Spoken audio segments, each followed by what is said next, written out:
पालेभाज्याचा season चालू झाला की आपण वेगवेगळे पालेभाज्या आणून भाजी बनवतो। तर पालकची भाजी पण आपण वेगळ्या पद्धतीने बनवतो, पण मी आज बनवते लसुणी पालक।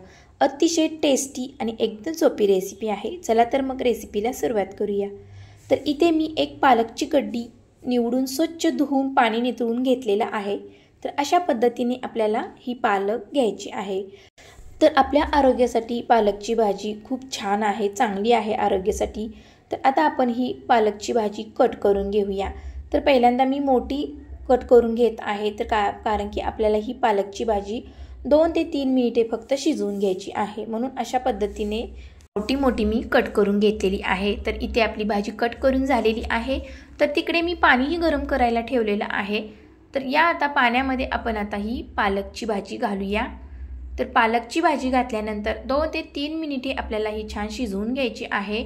जास्त शिजवायची नाही, फक्त 2 ते 3 मिनिटे। तर पालकची भाजी शिजवून घेतल्यानंतर ती नंतर आपण पेस्ट बनवणार आहोत। तर आता वरती झाकण ठेवूया आणि मीडियम गॅसवरती आपण आता ही भाजी शिजू देऊया। तर 2 ते 3 मिनिटे झालेली आहेत। अर्धवट अशी भाजी आपल्याला पाहिजे, तर अशी अर्धवट मी भाजी शिजवून घेतलेली आहे। तर थंड करण्यासाठी आपण आता इथे थंड पाणी घेतलेलं आहे टोपामध्ये आणि पाणी निथळून घेतलेलं आहे गरम, आणि थंड पाण्यामध्ये ही पालक घातलेली आहे। तर गरम पाण्यातून काढल्यानंतर थंड पाण्यामध्ये पालकची भाजी घालावी, म्हणजे कलर आहे असा ग्रीन राहतो पालकच्या भाजीचा। तर आता इथे मी साहित्य घेतलेलं आहे, जो आपला मसाला बनवायचा आहे ते। तर कांदे 2 ते 3 चिरून घेतलेले आहे, टोमॅटो 2, कोथिंबीर, अद्रक थोडंसं, लसूण थोडासा आणि हिरवी मिरची। तर एवढं साहित्य आपल्याला घ्यायचं आहे।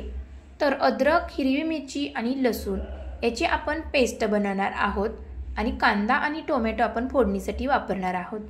तर इथे मिक्सरचं भांडं घेतलेलं आहे, आणि मिक्सरच्या भांड्यामध्ये आपण आता ही थंड झालेली पालकची भाजी घातलेली आहे। कोथिंबीर थोडीशी, अद्रक थोडासा आणि लसूण थोडासा घातलेला आहे, आणि हिरवी मिरचीही घालूया। तर आता आपण झाकणवरती लावून बारीक पेस्ट बनवून घेऊया। तर अशा पद्धतीने इथे मी पेस्ट बनवलेली आहे। तर बघू शकता इथे हिरवा गार कलर आलेला आहे भाजीच्या पेस्टला, कारण की आपण उकळत्या पाण्यातून काढल्यानंतर भाजी थंड पाण्यामध्ये घातलेली होती, त्यामुळे हिरवा कलर राहिलेला आहे तसा। तर आता आपण भाजीला फोडणी देण्यास सुरुवात करूया। तर जेव्हा मी व्हिडिओ बनवत होते तेव्हा तो बंद होता, त्यामुळे कांदा टाकतेवेळी व्हिडिओ माझा स्किप झालेला आहे। तर जिरे अर्धा चमचे आणि कांदे घातलेले आहेत। कांदा गोल्डन होईपर्यंत आपल्याला तळून घ्यायचा आहे, आणि मधोमध अशी जागा करायची आहे। आणि इथे मी बेसन घातलेलं आहे 1 ते 1.5 चमचा। तर बेसनमुळे भाजीला छान चव येते आणि भाजी मिळून येते, म्हणजे दाटसरपणा येतो। तर गोल्डन कलर होईपर्यंत, खरपूस होईपर्यंत आपल्याला ही बेसन तळून छान घ्यायचं आहे तेलामध्ये।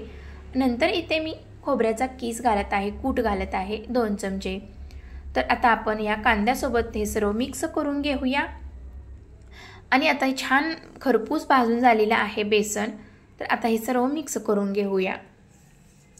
तर आता हे सर्व भाजून झाल्यानंतर यामध्ये आपण मसाले ॲड करणार आहोत। अर्धा चमचा गरम मसाला घातलेला आहे, आणि अर्धा चमचा धना पावडर घातलेली आहे, आणि अगदी थोडीशी हळद घातलेली आहे। तर आता आपण हे मिक्स करून घेऊया। आणि शेवटी मी इथे घालत आहे टोमॅटो। तर टोमॅटो छान शिजेपर्यंत आपल्याला हे मिक्स करत राहायचं आहे। तर आता टोमॅटोला पाणी सुटण्यासाठी आणि टोमॅटो छान शिजण्यासाठी इथे मी थोडंसं नमक घातलेलं आहे, म्हणजे मीठ घातलेलं आहे, जेणेकरून कांदा आणि टोमॅटो लगेच शिजला जातो। तर वरती आता झाकण ठेवूया आणि 2 मिनिटे स्लो गॅसवरती आपण कांदा टोमॅटो शिजवून घेऊया। तर कांदा टोमॅटो छान शिजलेला आहे। आता लगेचच आपल्याला यामध्ये दुधावरची साई असते ती घालायची आहे, म्हणजे मलाई असती ते घालायची आहे। जर तुमच्याकडे घरातली साई नसेल तर अमूलचं फ्रेश क्रीम असतं ते तुम्ही इथे 2 चमचे घालू शकता। तर या साईमुळे म्हणजे मलाईमुळे खूप छान क्रीमी अशी भाजी लागणार आहे आपली लसुणी पालक, म्हणजे टेक्स्चर पण छान येणार आहे। तर पूर्णपणे साई मिक्स करून झाल्यानंतर यामध्ये आपण जी पेस्ट केलेली होती पालकची, हिरवी मिरची, लसूण, अद्रकची ती घालूया, आणि छान मिक्स होईपर्यंत आपल्याला हे हलवत राहायचं आहे, मिक्स करत राहायचं आहे। तर आवश्यकतेनुसार किंवा तुमच्या गरजेनुसार पाणी इथे घालायचं आहे। तर जास्त पातळ नसते, अशी सरभरीतच भाजी असते। वरून थोडंसं मी चवीपुरतं मीठ घातलेलं आहे। भाजी आता आपण 2 ते 3 मिनिटे छान शिजवून घेऊया। तर कलर बघू शकता तुम्ही जसा आहे तसा आहे। तर आता आपण यावरून फोडणी देणार आहोत लसणाची। तर लसणाचा वापर जास्त करायचा आहे, म्हणूनच याला लसुणी पालक बोलतात। तर लसूण छान भाजल्यानंतर जिरे थोडेसे घालायचे आहेत आणि सुक्या 2 लाल मिरच्या आणि गोल पण मिरची आहे आणि लाल मिरची पावडर। तर हा छान तडका करून झाल्यानंतर आपण पालकच्या भाजीवरती घालणार आहोत। तर यालाच म्हणतात लसुणी पालक। तर लसणाचा फ्लेवर जास्त असतो या भाजीमध्ये, म्हणूनच वरूनही आपण या भाजीला लसणाचा तडका देणार आहोत। तर खूप छान सुगंध सुटलेला आहे घरामध्ये लसुणी पालकचा। तर आपण हा तडका आता मिक्स करून घेऊया। तर तयार आहे आपली लसुणी पालक। तर आता आपण डिश सर्व करूया। तर तुम्ही बघू शकता भाजीचा थिकनेस आणि कलर जसा आहे तसा राहिलेला आहे आणि वरून जो तडका दिलेला आहे तोही मस्त असा बसलेला आहे। तर थोडासा मी तडका पळीमध्ये ठेवलेला होता, कारण की सर्विंग केल्यानंतर वरून मी असा थोडासा घालणार होते, तर तोही घातलेला आहे। तर वरतून थोडीशी अगदी कोथिंबीर घालूया। तर ही लसुणी पालकची भाजी तांदळाच्या भाकरीसोबत किंवा ज्वारीच्या भाकरीसोबत किंवा चपाती किंवा भातासोबत ही खूप छान लागते। खूप छान टेस्ट असते या भाजीला। लसूणचा भरपूर प्रमाणामध्ये वापर केलेला आहे या भाजीमध्ये आणि आपण प्रत्येक वेळी पालकची भाजी खातो, पण अशा पद्धतीने जर तुम्ही बनवली कधी तर खूप छान लागेल।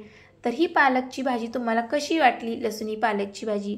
जर रेसिपी आवडली असेल तर चॅनेलला माझ्या लाईक, शेअर, सबस्क्राईब करायला विसरू नका। भेटूया पुढच्या रेसिपीमध्ये। तोपर्यंत मस्त खा आणि स्वस्त रहा। Bye bye.